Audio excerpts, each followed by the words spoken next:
안녕하세요. 아이언입니다. 제가 이렇게 또 오늘 영상을 올린 이유는 어제 균등 배정을 설명해 드리면서 이 정도면 이해가 될 수 있겠다 했는데 또 막상 오늘 핑거랑 솔렘을 겪고 나니까 다시 혼돈의 카오스로 빠진 것 같아요. 저도 사실 겪어보니까 너무 힘들었고 오늘 다들 청약하느냐고 너무 힘드셨을 것 같은데 뭐 일단 시스템이 곧 갖춰질 테니까 어, 상황은 좀 나아질 것 같고요. 오늘 일을 그래도 좀 이해하시면 도움이 될 것 같아서 설명을 드리고자 합니다.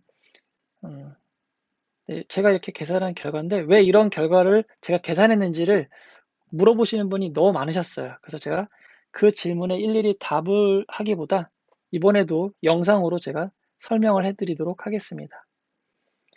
먼저 이 균등 배정에 대해서는 지켜야 될 원칙은 사실 단 하나밖에 없어요. 증권 인수 업무 등에 관한 규정이 있는데요. 이거를 꼭 한 번씩 시간 나실 때 읽어보시면 좋겠어요. 여기 사실 중요한 내용은 다 들어가 있거든요. 만약 이거를 어기면은 이건 너무 말도 안 되는 거고 증권사나 주관사나 이걸 어긴다고 했을 때는 다 이길 수 있어요. 근데 만약에 이걸 지키고 있다라고 하면 민원을 넣어도 그냥 규정을 지켰으면 어, 바꾸기가 쉽지는 않아요. 자, 여기 보면 뭐라고 돼 있냐면 일반 청약자에게 배정하는 전체 수량의 50% 이상을 최소 청약 증거금 이상을 납입한 모든 일반 청약자에게 동등한 배정 기회를 부여하는 방식이죠.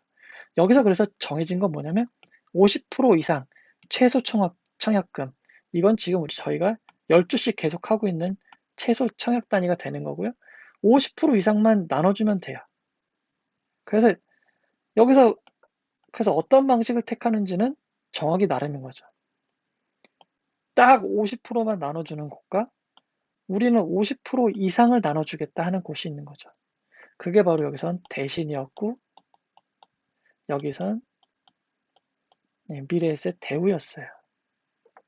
뭐 각각 장단점이 있겠죠. 그거는 지난 영상에서 설명드렸으니까 그 영상을 꼭 봐주시고 이 영상을 봐주시면 좋겠습니다. 제가 뭐 링크를 걸고 싶은데 아직 저 그런 거 잘 못해가지고 꼭 그거 한번 봐주고 오세요. 네, 그럼 바로 핑거로 들어가겠습니다. 핑거는 대신증권이었죠. 대신증권이 청약을 했는데 계산이 너무나 심플해요. 26만 주인데 처음부터 우리는 균등 배정은 50%만 할 거라고 정했기 때문에 13만 주. 균등 배정을 다 하고 나면 비례 배정 13만 주로 고정이 돼 있어요. 그렇기 때문에 뭐 크게 문제가 없습니다. 그래서 청약이 진행됐는데 이렇게 청약 참가자와 경쟁률이 나왔어요. 그러면 이제 어떻게 나눠줄 거냐 하는 거죠. 처음에 이제 33,169명이니까 균등 배정은 50%로 정해놨으니까 이 13만 주를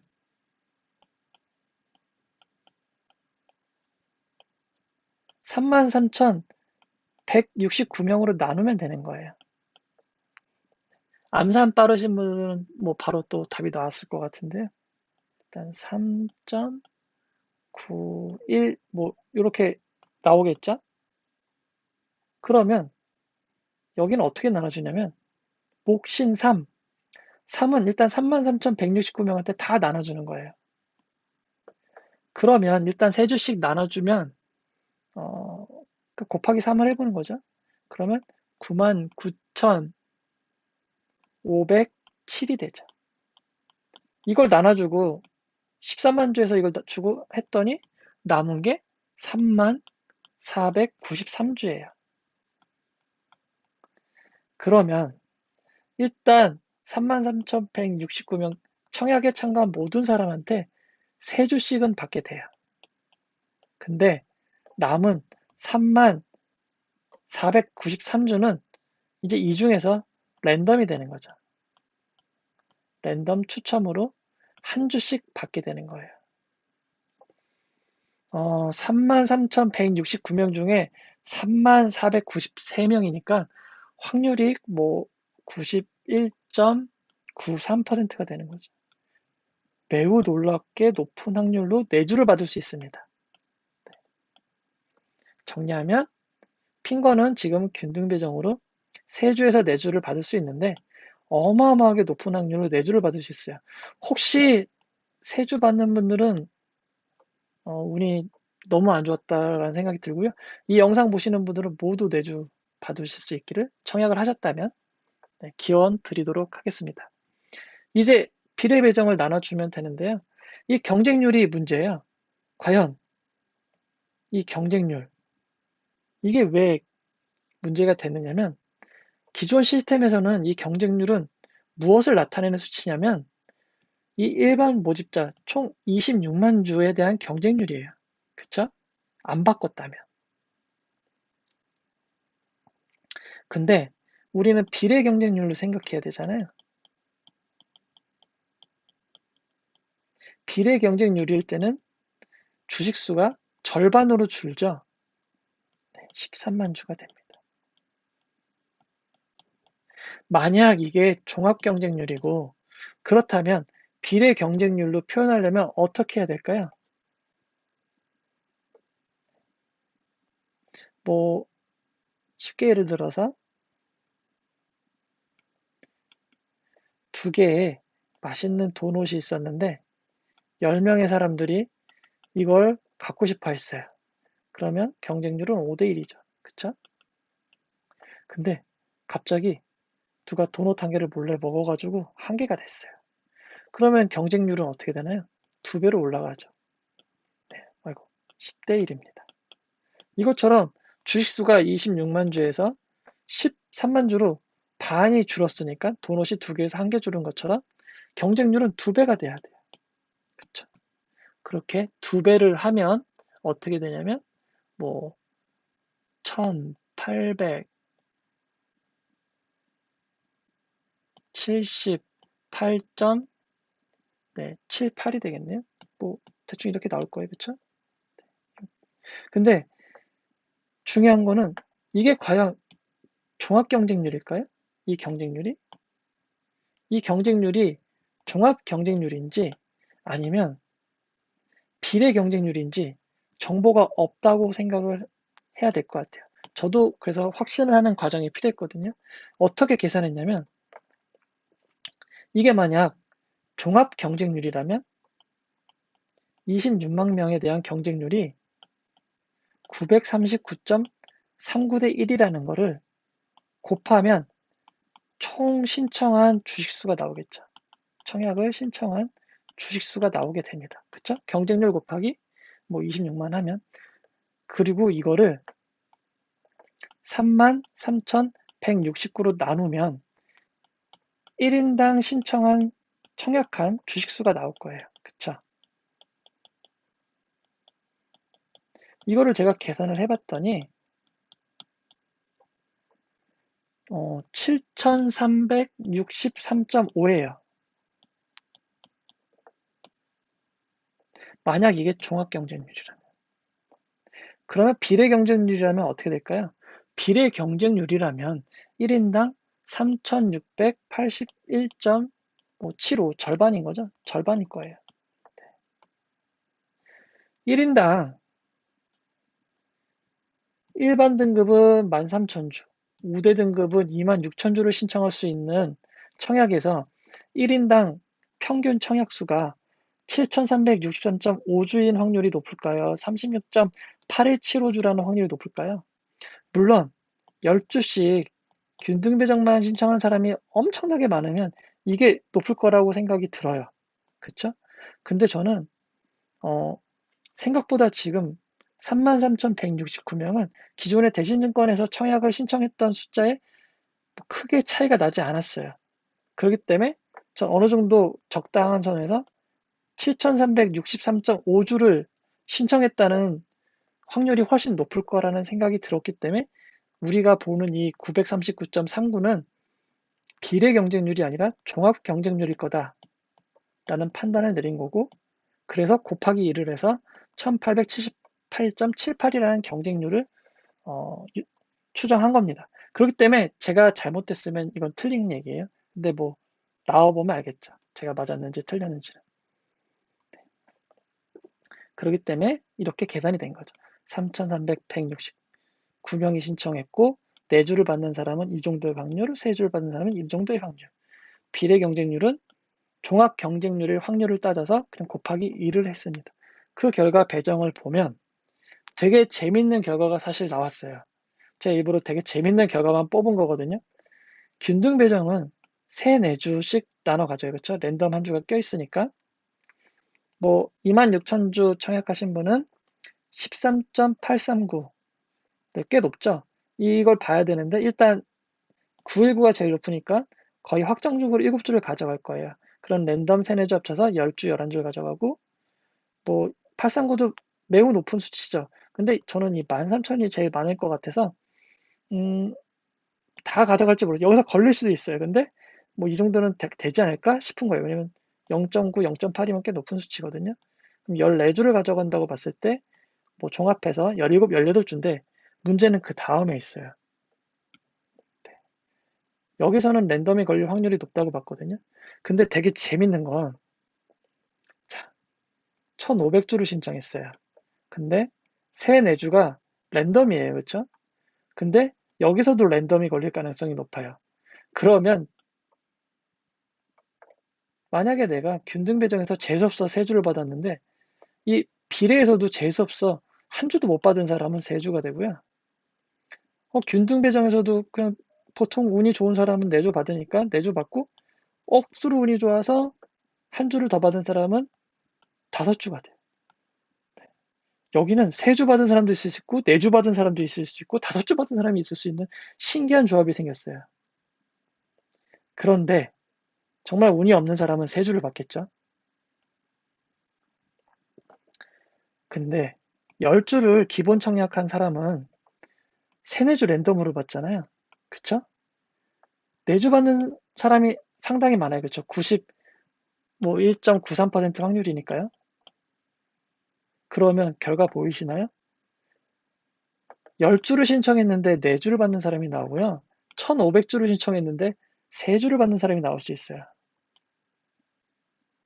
이게 바로 50%로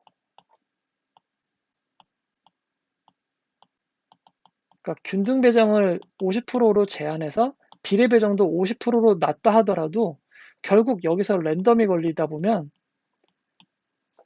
어느 단위 청약을 해도 더 이 랜덤 운에 따라서 주식을 더 못 받는 아주 상상할 수 없는 일이 생기는 거죠. 10주 있는 사람이 4주를 받는데 1,500주 넣고 3주 받는다? 이러면 정말 솔직히 말해서 멘붕에 좀 빠질 것 같아요. 내가 뭘 그렇게 잘못했나 하는 생각이 들 것 같기도 하고요. 하여튼 이런 경우가 안 생겼으면 하는 바람인데 제가 계산했을 땐 너무 재밌어서 넣어놨는데 그게 잘 전달이 안 될 것 같아요. 네, 그 다음에 이제 솔로엠인데요. 솔로엠은 되게 복잡했죠. 일단 증권사가 하나, 둘, 셋, 넷, 5개였잖아요. 이렇게 5개 했는데 청약 한도도 솔직히 뭐 그렇게 높은 것도 아니고 되게 많이 힘드셨을 것 같아요. 솔로엠을 만약에 청약하신 분은 뭐 기업을 좋게 보셔서 청약하신 분들은 5개를 다 하신 분도 계실 것 같고요. 그럼 되게 힘들었을 것 같습니다. 이럴 경우엔 청약을 어떻게 하나요? 기존에 이 청약을 뭐 하는 방법은 그냥 단순했죠. 근데 중요한 건 회사마다 이 방식이 다를 수 있어요. 미래에셋 대우처럼 우리는 무조건 다 똑같은 주식을 받게 할 거야. 그래서 50% 이상도 우리는 균등 배정할 수 있어 하는 회사랑 아니야 우리는 50%만 할 거야 하는 회사들이 섞여 있을 수 있어요. 그러면 이 방식은 어떻게 할까요? 다 각자 다르게 할까요? 이거를 의외로 좀 모르시는 분들이 있더라고요. 그래서 앞에도 제가 얘기했지만 이 증권 인수 업무 등에 관한 규정을 살펴보시면 도움이 됩니다. 말이 되게 딱딱하고 재미는 없지만 읽어두면 되게 유식해 보여요, 사람이.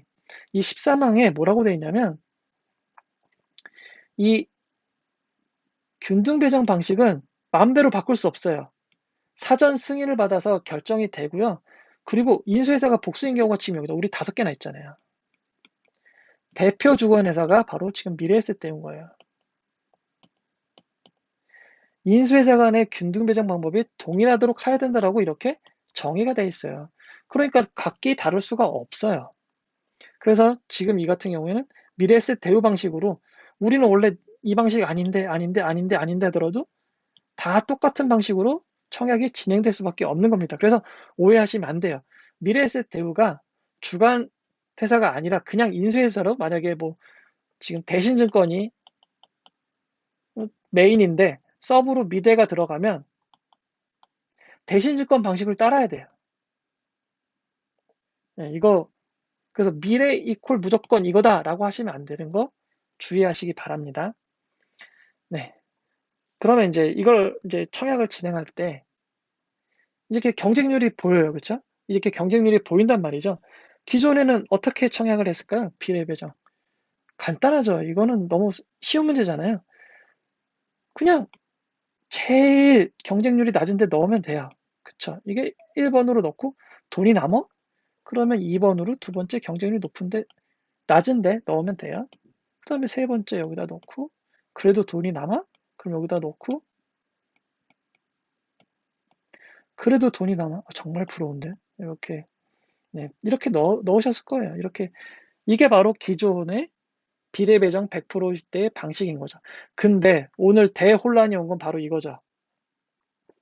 제가 이 경쟁률은 문제가 있다. 주의해야 된다라고 말씀드린 게 그 이유인데, 기존 방식대로 하신 분들이 생각보다 많으셨어요. 그래서, 조금, 지금 상황은 아무도 확신할 수는 없지만, 경쟁률 차이가 매우 클 수밖에 없는 상황인데요. 그 상황을 제가 설명해 보도록 할게요. 먼저, 지금 밝혀진 거는 하나금융투자를 제가 댓글로 31,938 계좌다라고 이렇게 써주신 분이 계셔서 그걸 썼는데 그게 3시 54분인가? 그 결과였고요. 그래서 이거 바뀔 수도 있고 그리고 만약에 잘못 계좌를 만약에 알려주신 거면 이 추정은 다 틀리게 돼요. 그러니까 이거에 대해서는 뭐 100% 신뢰는 왜냐면 하나금융투자가 발표한 건 아니니까 뭐 이건 그냥 나올 때까지만 이럴 수도 있다라는 걸로 봐주시면 좋겠습니다. 자, 31,938 계좌고 경쟁률은 나왔죠. 921.73 대 1이에요. 이거 이제 어떻게 구할까요? 그래서 제가 프로세스를 좀 만들어 봤어요. 첫 번째, 의무 균등 배정 물량을 계산한다. 이거는 간단하죠. 하나금융투자가 일반인들한테 나눠주기로 한 주식 16만 6,400주에 절반 이상은 나눠줘야 되는 거예요. 그게 바로 미래에셋 대우 방식이니까요. 이거를 이제 계좌 수로 나눠요. 그렇죠. 84,200을 31,938로 나눌게요. 이렇게 나누면 2.63이 되겠죠? 뭐 얼마 나오겠지만 만약 앞에 봤던 대신이었으면 두 주씩 받고 남은 거는 세 주 받는 분들이 있었을 거예요. 근데 미래에셋 대우는 아니야, 우리는 참여한 모든 사람한테 동일한 주식을 주겠어 라고 한 거예요. 엄청난 박애주의적인 생각인 거죠. 참 존경스럽습니다. 네, 이렇게 2.63주를 나눠주게 되는데, 근데 그럼 두 주를 나눠주게 되면 당연히 50% 이상을 나눠줄 수가 없죠. 네. 이거는 규정에 의해서 무조건 지켜야 되는 절대 원칙이에요. 그럼 두 주를 나눌 수 없다면 세 주를 나눌 수밖에 없는 거죠. 그러면 세 주를 나눠줘야겠네 라고 균등 배정 물량을 계산할 수 있습니다. 그러면 세 주씩 31,938명한테 나눠주려면 얼마를 나눠주게 되나요? 곱해보시면 95,814죠. 이 95,814라는 건 원래 50%로 고정했으면 84,200주만 나눠주면 되는데 95,814주로 몇 주를 11,614주를 더 나눠준 게 되는 거죠. 그럼 그 물량은 어디서 가져와야 될까요?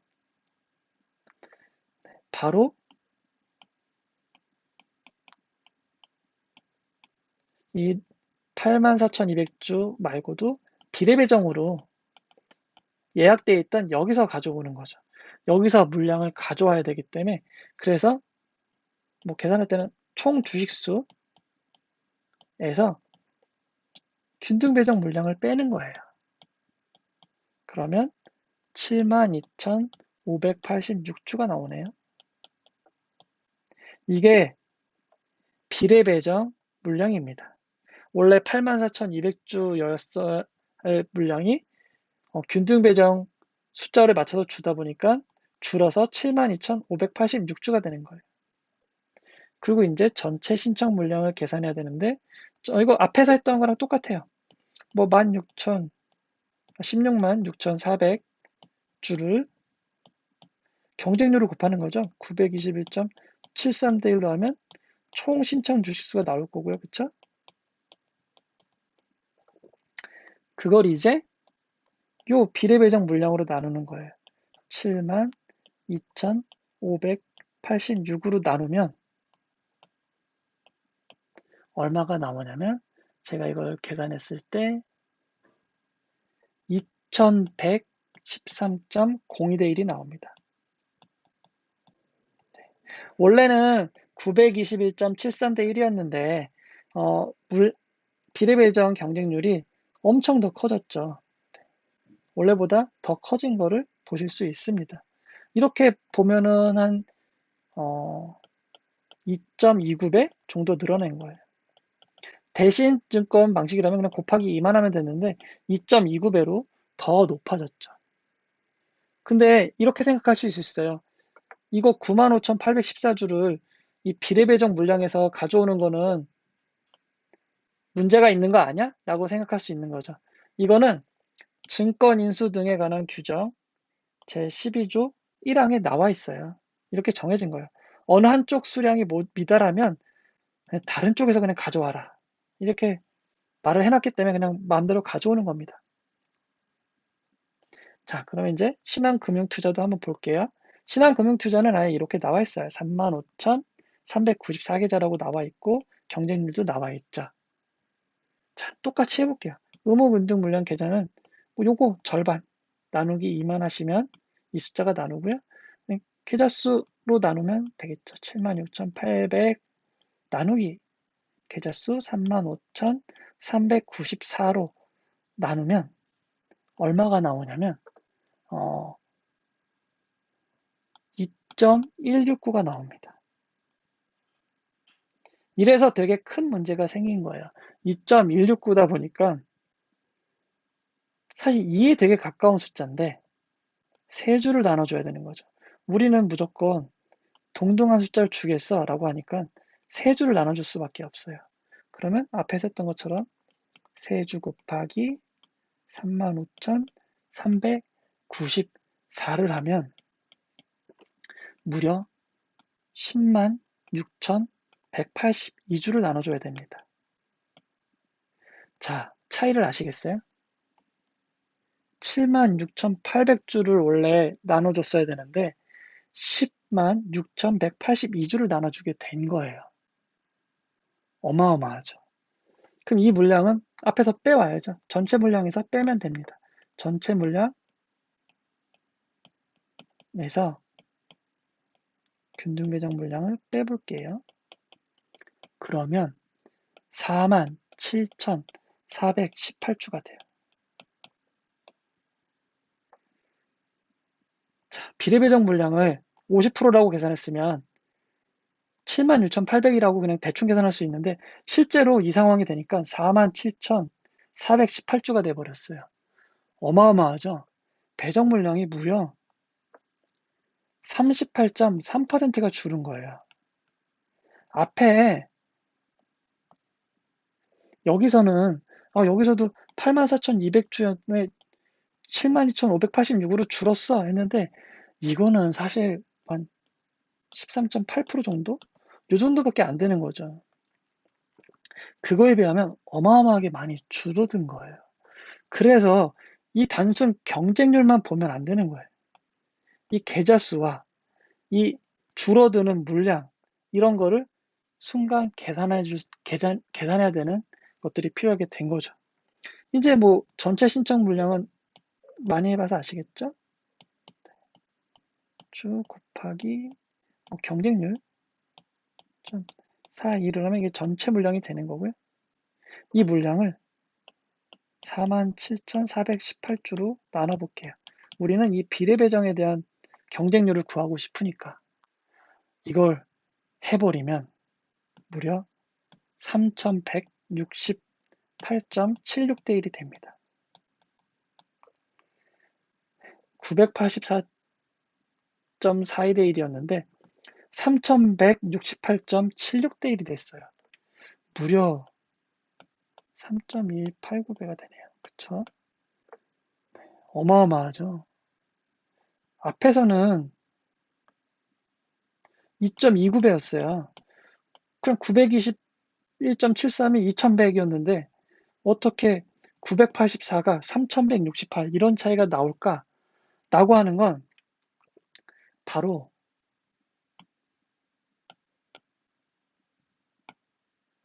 바로 이 인원수 때문에 생긴 문제입니다. 이 인원수가 정말 중요해졌어요. 지금 35,394명이어서 그런데 만약 조금 더 많은 38,400명이 됐으면 어떻게 될 뻔했을까요? 더 늘어났는데 76,800을 38,400으로 나누면 정확히 2가 돼요. 그쵸? 그러면 뭐 가져올 것도 없이 이 안에서만 되고 76,800주가 그냥 비례 배정이 되는 거죠. 자, 오히려 인원수는 늘었죠. 인원수는 늘었는데 비례 배정 물량은 오히려 더 지켜졌어요. 그렇기 때문에 단순 이 계좌수만 보면 안 되고요. 이 계좌수랑 이 관계가 되게 중요해졌어요. 결국 참 되게 웃겼던 게 오히려 낮으면 어떻게 될까요? 낮으면 25,600이면 이게 딱 나누면 3이 되거든요. 자, 3주를 받을 수 있고 2주를 받을 수 있는 이 사이 25,600과 38,400 사이에서 38,400에 가까우면 가까울수록 이런 일이 생기는 거예요. 그쵸? 극단적으로 뭐 38,400 뭐 38,399였다. 한 명이 모자라지만 이렇게 되면 이 사람들이 3주씩 받으려면 어마어마했겠죠. 35,394보다 더 많은 주식을 가져오게 되는 겁니다. 그래서 지금 문제는 사실 깜깜이 청약이냐 아니냐 이게 아니에요. 제가 볼 때. 이게 다 보이더라도 청약자가 지금 다 보이더라도 여러분들이 계산을 해야 돼요. 이것도 뭐 보여진다고 하면 나을 수 있어요. 뭐 시스템이 개선돼서 뭐 여기까지 표시가 돼야지 여러분들이 당황하지 않을 것 같아요. 실시간 비례 배정 물량이 표시가 돼야 돼요. 미래에셋 대우처럼 진행이 될 때는. 그래야 얼마가 남아있다는 걸 할 수 있는 거고요. 네. 참, 이게 보인다고 해결되는 게 문제가 아니라는 거, 지금 이 상황으로 이해하셨으면 좋겠고요. 그래서 미래에셋 대우는 보이는 것뿐만 아니라 비례 배정 실시간 물량도 이거에 해서 보여지지 않으면 여러분들이 저처럼 이렇게 계산을 해야 돼요. 안 그러면 이 경쟁률만 보고 고르다가는 진짜 큰일 납니다. 자, 그래서 정리를 해보면 시스템이 개선되어 청약자 수가 보이더라도 전부 균등하게 나눠주는 방식은 청약자와 주식수를 잘 보고 신청해야 되는 청약이 되어버렸다.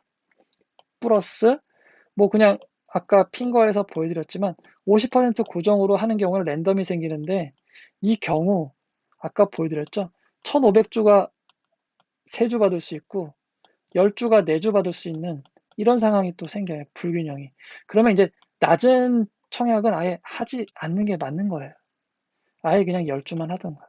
이런 상황이 조금 보완이 되던가 좀 개선이 돼야 될 것 같은데 이런 것도 어떻게 할지는 잘 모르겠네요. 네, 오늘 여기까지고요. 아직 제가 의욕만 있고 준비가 안 되어 있지만 구독, 좋아요, 알람 설정하면 좋다고 하더라고요. 해주시면 제가 점점 나아지는 모습 보여드리겠습니다. 고맙습니다.